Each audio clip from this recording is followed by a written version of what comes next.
Yep, they're still griping, groaning, grousing, and grumbling. Once again, why did you bring us out of Egypt? Do you want to kill us with thirst? It's a complaint they'd already made. And you remember how they griped, oh, how we wish God had simply put us to death while we were in the land of Egypt. And remember how they groaned, weren't there enough graves that we could die in comfort in Egypt? And groused, we could eat all the cucumbers and leeks and onions and watermelons in Egypt we wanted for free. But you're trying to starve us to death.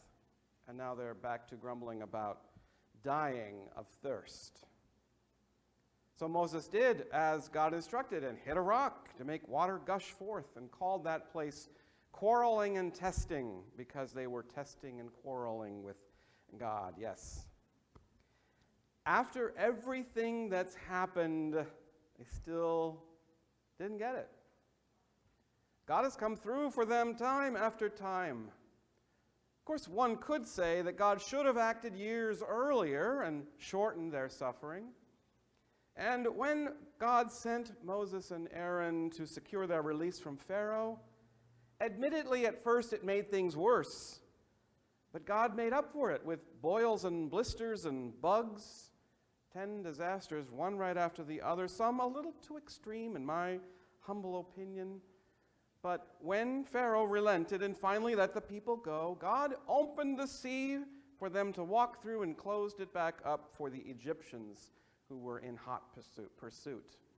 And then, as you heard last week, they got 6 weeks in Palm Springs, Honey Nut Cheerios every morning, and quail every night, and water when they demanded it, and even, back in Mara, flavored water. So in between, however, to be fair, they weren't just sitting around campfires singing about Michael rowing his boat ashore. They were defenseless in unprotected wilderness, sitting ducks for bad actors. And it wasn't long after the water gushed from the rock that the Amalekites attacked. So who are they? Well, we've been on this series for a while now, and if you remember back a ways this summer, the twin brothers Jacob and Esau, right? So Esau was this big, red, hairy, older twin of Jacob, grabbed by the heel on the way out of the birth canal and tricked out of his birthright and blessing. And so because of this trickery, Esau and Jacob were estranged for 2 decades. And the night before their reunion, he wrestled with God at night, and afterwards God renamed him Israel. We can get back and forth, Israel, Jacob, same person. And so all these people grousing in the wilderness, they are Israelites, meaning they are descendants of Jacob, who is also the father of Joseph that saved them from starvation in Egypt. See how these things just keep coming around, trying to keep track. So that's Jacob. And Amalek, the Amalekites, that's Esau's grandson. So now we're hundreds of years later, and these descendants are back to feuding, or rather, one is attacking the other. So the Amalekites attack, and while Moses is still picking quail out of his teeth, he jumped up and ordered Joshua to gather defenders. Moses, Aaron, and Hur ran up the side of a hill to guide them. These Amalekites were a fierce tribe that roamed southern Palestine and the Sinai Peninsula, attacking and plundering. And as the battle raged between the well-armed Amalekites and the unprepared Israelites, whenever Moses held up his hand, Israel would start winning the battle. And whenever Moses was kind of tired of holding up his hand, the Amalekites would begin winning. And so Aaron and Hur found a rock so Moses could sit down on it, and then they took turns holding Moses' arm up. And it was in that way that Joseph defeated Amalek. But from that day forward, these descendants of the previously reconciled Jacob and Esau were forever mortal enemies. And so this was the kind of danger the people faced out in this wilderness, and this was the kind of exhaustion Moses faced. So one day his wife Zipporah and the kids showed up to visit.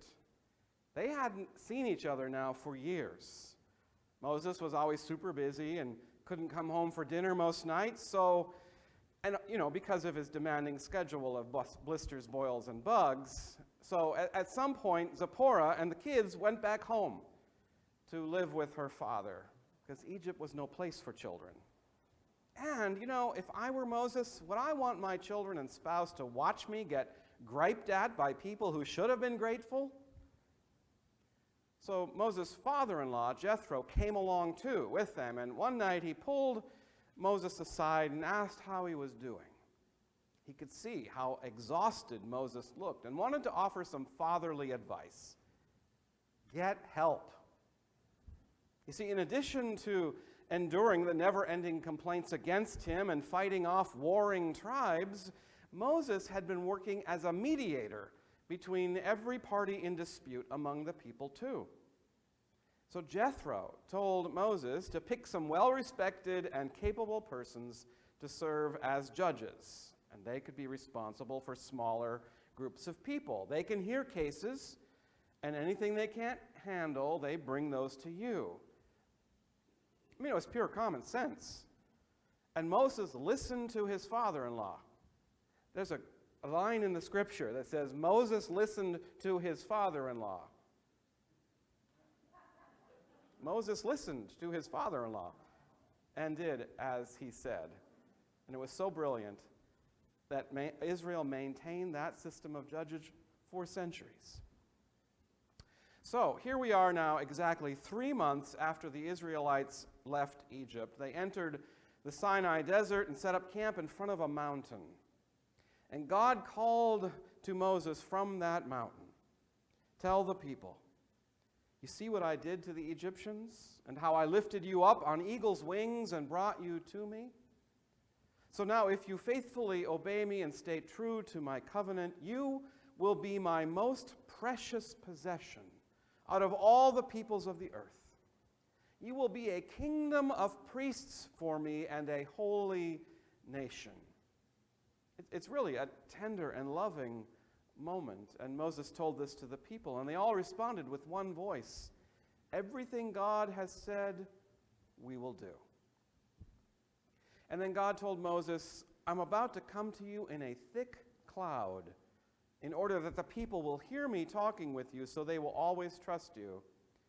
And God instructed Moses that the people should wash their clothes and prepare for a holy event. When morning dawned on the third day, there was thunder, lightning, and a thick cloud covered the mountain, and they heard a very loud blast of a horn, and all the people shook with fear. And then God pounded Mount Sinai with lightning until it was covered in smoke, and the horn's blast grew louder and louder, and then Moses brought the people to the foot of the mountain so they could meet God.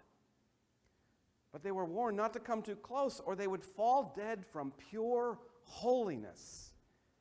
And the people stood at a distance while Moses approached the thick cloud in which God was present.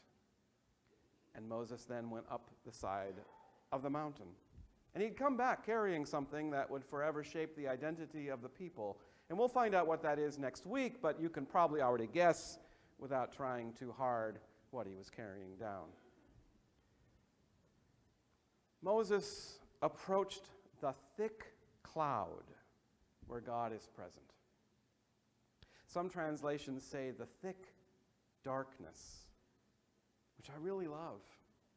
God is light, but King Solomon also described God as living in a dark cloud. What an unusual but marvelous and beautiful image. God in a dark cloud, a thick darkness. We so often characterize darkness as evil and sinister, but here the Bible describes how God is present in thick darkness, and not as a place of fear, but of pure holiness. Imagine that it is in our darkest moments, when we fear dark clouds, that we encounter the Holy One. which is quite a contrast to the "you're supposed to" messages about being happy and keeping a stiff upper lip, often meaning don't feel what you feel. But you know where seeds grow? In the earthy darkness of soil. And so do we.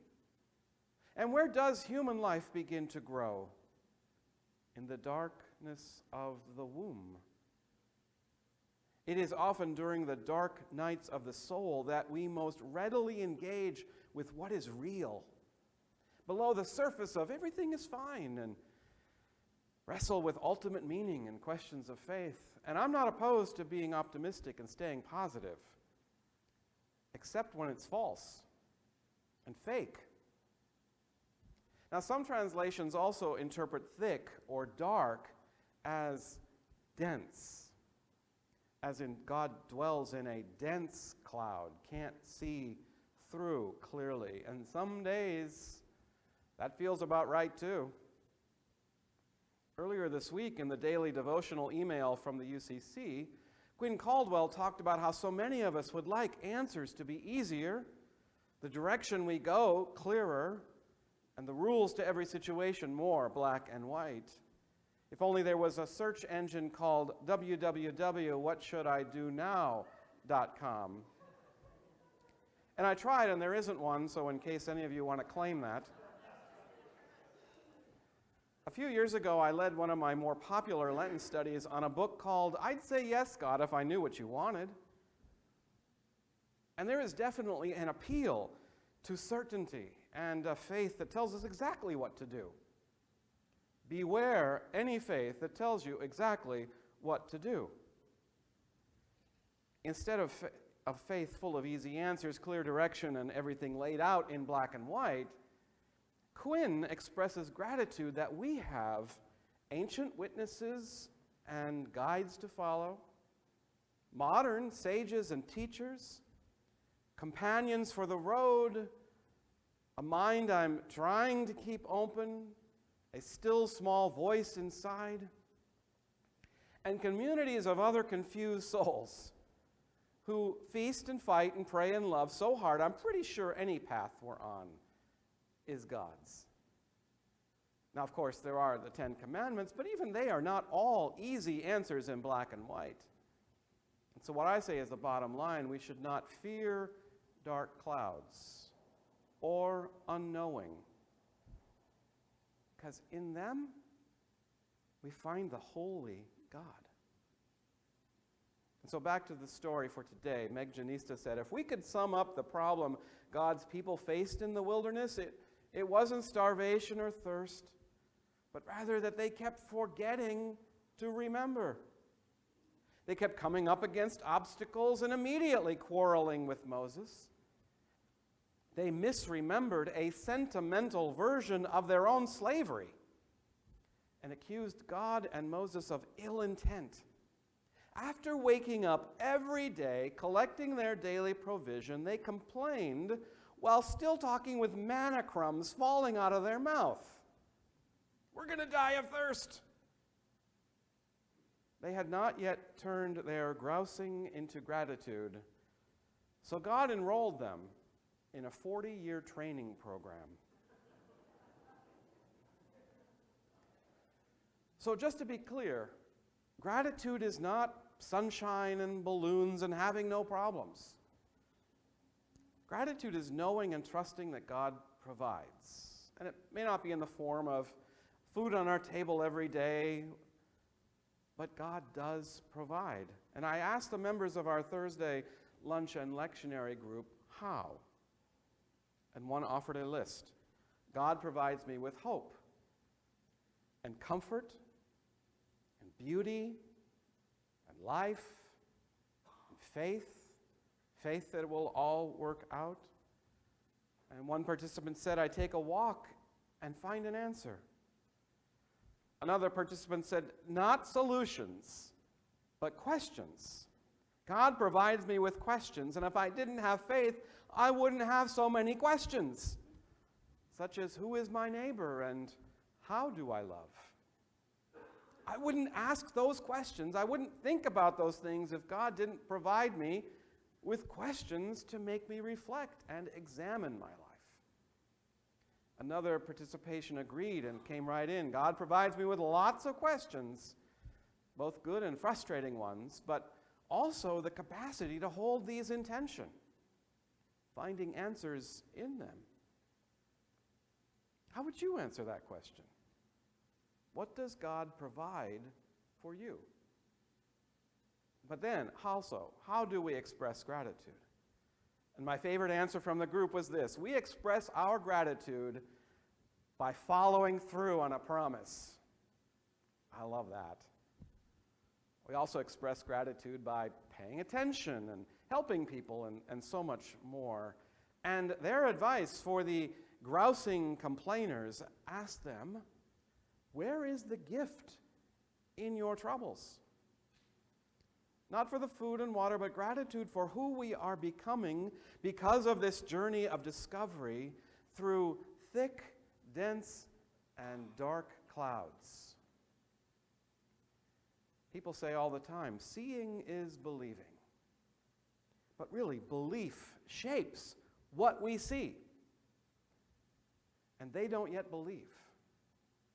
But if you and I believe that God provides, we will see it happening everywhere, all around us, every day. What is God providing for you to see? God, transform all these words and thoughts, both those spoken and those heard, into what we need for our journeys. Amen.